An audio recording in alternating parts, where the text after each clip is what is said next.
Parlons sport. Une fois ou 15 jours, on parle de sport. Ça fait du bien? Ça, moi. Ben oui. Bonjour, Luc Carbonneau. Bon matin, Michel. Comment ça va? Ça va très bien, toi? Oui, ça va bien. Écoute, tu dois vraiment aller très bien parce que l'Everest va très bien. Je sais pas de quoi tu parles. C'est un peu différent de ta dernière visite. Mais je te l'avais dit la dernière visite. J'ai dit les joueurs commencent à intégrer le plan de match. Et le plan de match est efficace. Puis là, je pense qu'il est très efficace parce que l'Everest n'a pas une, pas deux, pas trois, 5 victoires consécutives depuis le début de cette séquence-là. C'est un record d'équipe. Oui, bien, Donc, j'ai vu ça passer, oui. Ça s'est jamais... en fait, ça s'est vu en 2019-2020, l'année où est-ce que tout a été interrompu à cause d'un truc qu'on nommera plus. Puis, donc c'est ça, on est rendu avec 5 victoires de suite. Qu'est-ce qui s'est passé entre le moment où tu es venu la dernière fois et là? Parce que ça allait pas bien. La dernière fois, là, il y avait eu 2 défaites dans la même semaine. Qu'est-ce qui s'est passé au juste? On sait, tu l'avais dit en début de saison, que sur papier, on avait une bonne équipe cette année. On a fait on est allé chercher des bons joueurs, le repêchage a été excellent. Mais c'est quoi, il se traînait les pieds ou? Non, mais c'est tout le temps, c'est juste la phase d'acclimatation qui est nécessaire. Tu sais, à un moment donné, c'est comme si mettons, on prend l'équipe de CMA-TV avec Jean, tu remplaces Jean une journée, puis tu mets quelqu'un d'autre, mettons, comme lecteur de nouvelles. C'est sûr que ça va prendre une petite période d'acclimatation avant que ça clique, avant que la chimie s'installe, puis avant que les choses roulent rondement. C'est la même chose qui est arrivé avec l'Everest aussi. Il y a eu beaucoup de nouveaux joueurs. Quand vous mettez des nouveaux éléments, ça se peut que l'horloge soit un peu défaillant ou qu'il y ait des petites faiblesses au niveau du système de mécanisme. Puis à un moment donné, tu le peaufines, tu le règles comme il faut, puis la machine est capable de rouler correctement. Puis c'est ce qui se passe avec l'Everest. Les joueurs achètent ce que Simon Labrec leur a vendu et ils voient que ça fonctionne. Et ce qui est intéressant, c'est que c'est pas juste des petites équipes de fond de classement. L'équipe a battu le Titan de Princeville la semaine dernière. Cette semaine, on a pris de mesures quand même assez importantes les Rangers de Montréal-Est également. Et cette semaine, on a un gros test qui est vendredi contre les Cobras de Terrebonne. Ça va être une autre opportunité pour prouver que les joueurs prouvent à Simon Labrec qu'ils sont vraiment allumés, qu'ils sont vraiment présents, qu'ils sont vraiment dans le moment présent. Et moi, je ne suis pas inquiet là, de voir quand même une très bonne opposition qu'on va offrir là, face aux Cobras de Terrebonne vendredi. Qu'est-ce qui fait la différence avec l'an passé? Est-ce que c'est dans les buts? Est-ce que c'était l'offensive, la défensive? C'est vraiment la défensive. La défensive? De la façon dont le système de jeu est fait avec Simon, c'est que il y a une meilleure relance, il y a un meilleur jeu de transition. C'est beaucoup plus fluide à ce niveau-là. Puis aussi, comment je pourrais dire, les joueurs sont peut-être mieux conscients des éléments de leur force. Chose qui n'était peut-être pas le cas l'an passé. Et c'est surtout défensivement qu'il y a une grosse amélioration. On le répète, je me répète à chaque fois que je viens, quand vous allez chercher un défenseur qui a joué pendant 3 saisons dans la Ligue de hockey junior majeur du Québec, ça va paraître, c'est sûr et certain, dans l'alignement. Ça prend de grosses minutes. Étienne Arsenault, il joue 20, 22, 24. Des fois, il peut jouer 26 minutes par rencontre. C'est beaucoup de temps de jeu avec Charles-Antoine Élément. Et vous avez un Tristan Laflamme qui fait la navette parfois entre la Côte-du-Sud et les Remparts de Québec à certains moments dans la saison. Même chose avec Elliott Lavoie en attaque. Et comme défenseur numéro 4, vous avez un jeune de 17 ans qui était sur la première paire ou qui était dans le top 3 dans le midget 3A avec les Lions du Lac-Saint-Louis en Yotam Klein, qui en ce moment prend des minutes également sur la deuxième paire de défense. Donc, le noyau défensif est vraiment la force de cette équipe-là. C'est l'élément central sur lequel ça se repose parce qu'en attaque, vous avez quand même un très gros premier trio et vous avez beaucoup de profondeur par la suite. Sans rien enlever aux autres, est-ce que l'instructeur a plus de tours dans son sac? Parce qu'il faut dire que le club a beaucoup changé par rapport à l'an passé. Oui, ça aussi. Il faut dire que Simon Labrec a amené des joueurs aussi qu'il connaissait de Beauce-Appalaches, de la structure élite du midget espoir, midget 2A, de la section de Beauce-Appalaches. Il est allé chercher également des joueurs un peu partout. Donc, c'est sûr que quand tu vas chercher des joueurs que tu as eu la chance d'entraîner quand ils étaient plus jeunes, ça va donner un bon coup de main. Ça va donner un bon coup de main. Puis ça va être des joueurs qui vont démontrer, qui vont dire « Hey, ce coach-là, on l'a eu plus jeune. » Puis on le sait que quand il parle, ben quand on écoute ce qu'il dit, ça fonctionne, puis on va le suivre. Fait que c'est sûr que ça l'aide à entraîner un mouvement. Puis aussi, tu sais, sans rien enlever à Bruno, puis surtout sans rien enlever à Steve Quentin l'an passé. Vraiment, Simon Labrec, tu vois qu'il est plus jeune, il y a une dynamique qui est différente également avec les jeunes. C'est sûr et certain que l'approche va changer. Plus proche de Saint-Joueur un peu, mais sans être un joueur, un entraîneur de joueurs ou un joueur-entraîneur, un coach-player, comme on dit en anglais, c'est loin d'être ça. Mais c'est vraiment quelqu'un qui amène une nouvelle vision, qui amène une structure, puis qui est impliqué dans le hockey mineur depuis plusieurs années, qui fait en sorte que la structure avec les jeunes peut varier, mais il y a une facilité de communiquer qui est là. Puis ça fait une belle transition avec Bruno aussi. Fait que tu mets tous ces éléments-là en place. Moi, j'ai comme l'impression qu'on est en train de retrouver un peu ce qu'on avait avec Simon Olivier il y a 3 ans. Est-ce qu'il y a des joueurs qui se démarquent plus que d'autres? Elliott Lavoie est vraiment une surprise. C'est vraiment le gars qui affiche le plus de constance en termes de production offensive depuis le début de la saison. Charles-Antoine Élément va quand même aller chercher ses points en défense, mais vraiment en offensive, le joueur qui performe tout le temps, qui va chercher 1 ou 2 points par match, c'est Elliott Lavoie depuis le début de la saison, malgré en plus de son rappel dans la Ligue d'hockey junior majeur du Québec. Il va chercher 2 points par match. Il faut dire que lui et Elliott Lavoie, depuis qu'ils ont été jumelés avec Jérémy Bourdeau également, vont chercher des points. Jacob Lavallée est vraiment en train de... Tu sais, le fait qu'il ait manqué 5 matchs, qu'il ait joué 2 matchs depuis le début de la saison, écope d'une suspension de 5 matchs, ça l'a paru au niveau de sa forme physique, ou du moins au niveau de sa prestation, de ce qu'on appelle la game shape, la performance, ou du moins, je cherche le mot en français, la capacité de performer sous les matchs et non pas juste en pratique. Elle est beaucoup plus présente avec Jacob Lavallée. Ça prend une petite période de rodage. Là, vraiment, la machine, le train Lavallée, il est parti. Et surtout, je pense qu'il va commencer il semble vouloir démontrer beaucoup plus de sérieux cette année que l'an passé. Donc, ça l'aide aussi. Puis c'est sûr que quand tu as 20 ans, tu as la responsabilité de montrer l'exemple aux gens. Puis je pense que ça lui sert bien également. Est-ce que tu es positif pour le reste de la saison? Moi, oui. C'est drôle, tu me dis ça, parce qu'il y a un de mes amis à Montréal qui me dit « Voyons, vous finirez jamais dans le top 6. » Moi, à Noël, moi, je dis que cette équipe-là a la capacité de finir une top 4 à la fin de l'année. Et moi, je persiste et signe. Et là, c'est en toute objectivité. Puis souvent, je ne me gêne pas pour parler avec Simon, de dire la vérité en pleine face.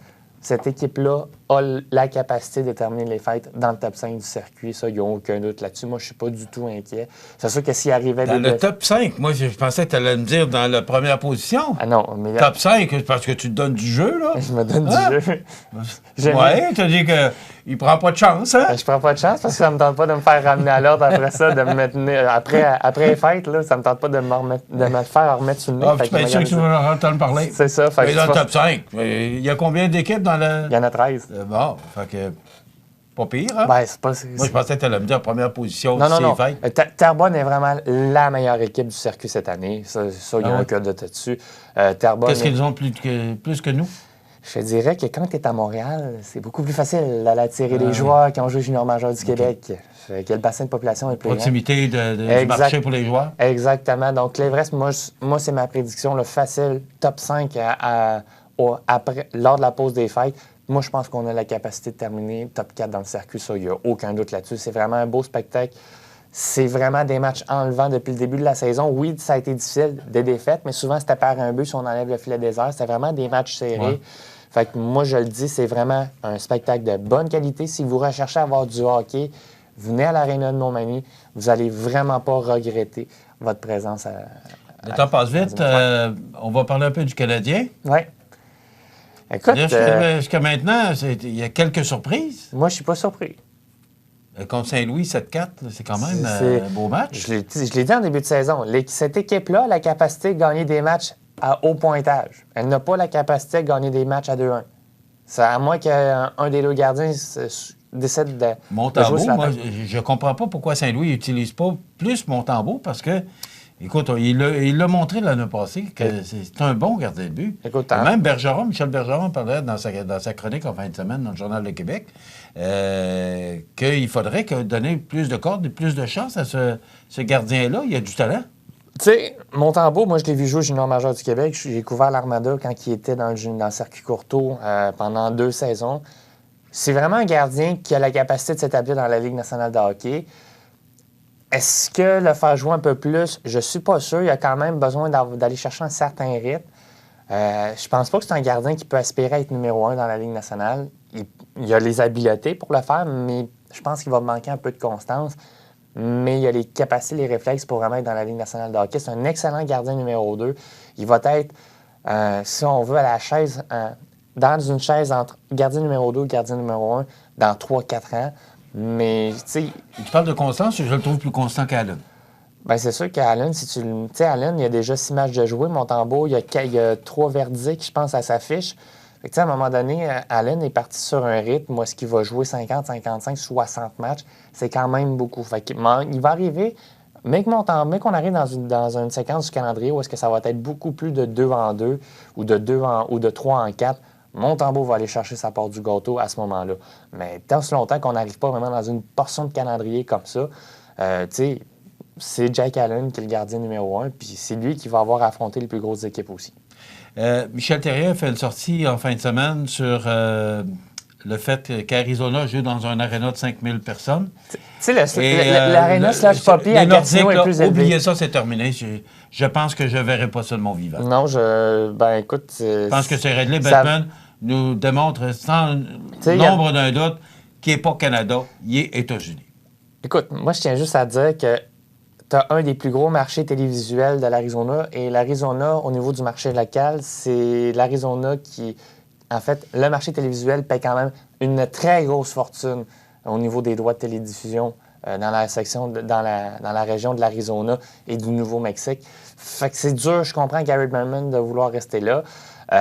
Moi, je pense que c'est pas tout à fait terminé.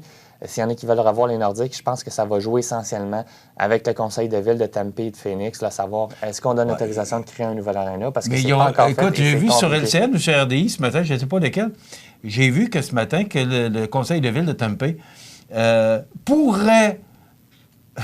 Ouais. Écoute, ils ne sont même pas rendus au stade de faire... Le vote au conseil municipal de la ville de l'Arizona va avoir lieu, je pense que c'est à fin novembre, début décembre, puis on semble peut-être même s'enligner vers un référendum au niveau de la population pour savoir si on... C'est ce que je voyais ce matin. Mais voyons donc. Les autres, on ferait des pieds et des mains pour avoir les Nordiques. Puis eux autres disent, on n'est même pas sûr, c'est au conditionnel. Je peux-tu dire la raison? 73 cents. Aussi simple que ça. 73 cents. C'est la devise canadienne, dollar canadien, dollar américain. Vous avez toute la réponse juste là. Mais Bettman n'est pas pro-Canada. D'ailleurs, il demande à Calgary et... à Ottawa, c'est une erreur. Là, Ottawa, 100% Canada. Canada, si vous voulez avoir des vaches à côté d'un aréna, vous allez à Canada, vous allez trouver exactement ça. C'est ça. En tout cas, pour ce qui est des Nordiques, là, j'en ai fait mon deuil et on va passer à autre chose. Tant que c'est pas mort, c'est encore vivant. Félix Auger-Aliassime, 3 championnats en autant de semaines. Florence. Écoute le talent de ce garçon-là. Là. Je riais parce que la blague que je voyais circuler dans les réseaux sociaux, c'est que pour une 12e année, un joueur qui est né le 8 août a remporté le tournoi à balles. On fait référence ici à Roger Federer, qui est né aussi le 8 août, pratiquement 21 ans avant Félix Auger-Aliassime. Donc, Félix Auger-Aliassime qui a remporté le tournoi en Suisse de 500 points. Écoute, ça a vraiment été une grosse semaine pour lui. En fait, c'est un gros mois d'octobre pour lui. D'ailleurs, on pourrait le surnommer Monsieur Octobre.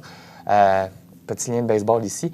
Mais Félix Auger-Aliassime qui a vraiment été tout simplement sensationnel, qui a été en mesure d'aller remporter une victoire de 6-3, 7-5 contre le Danois Rune. A joué une excellente première manche. Deuxième manche beaucoup plus compliquée. Était un petit peu moins agressif, un peu moins monté au filet. La première balle n'était pas nécessairement présente lors de la deuxième manche.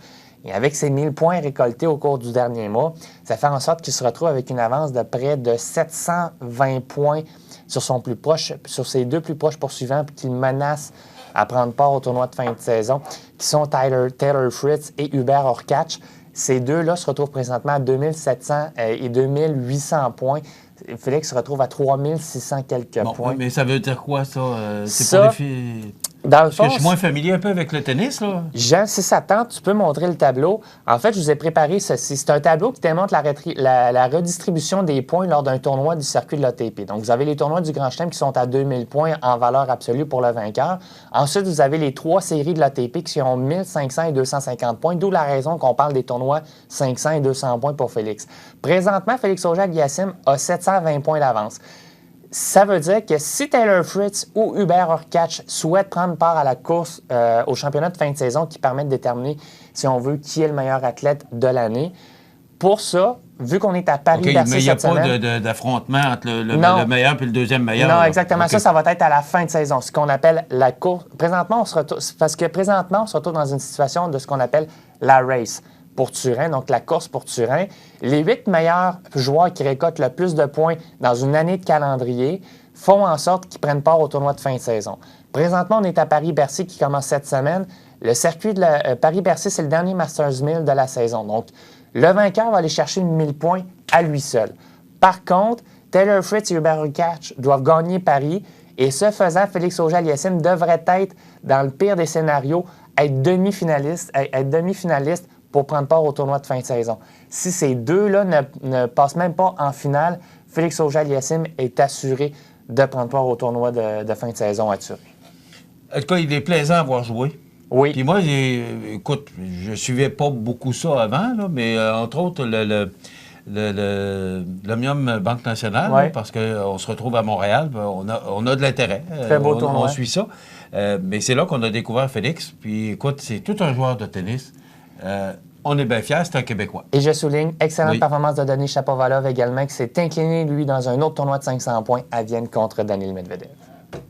Merci, on se retrouve dans 2 semaines. On se retrouve dans 2 semaines, Michel. Luc Carbonneau, et je vous rappelle que vous pouvez suivre les matchs de l'Everest le mercredi, 16h sur le site de CMA TV, sur la page Facebook, je pense. Oui, et ce dimanche à compter de 14h à l'Arena de Montmagny. Merci. Ça complète dans quelques instants les grands titres de l'actualité avec José Soucy.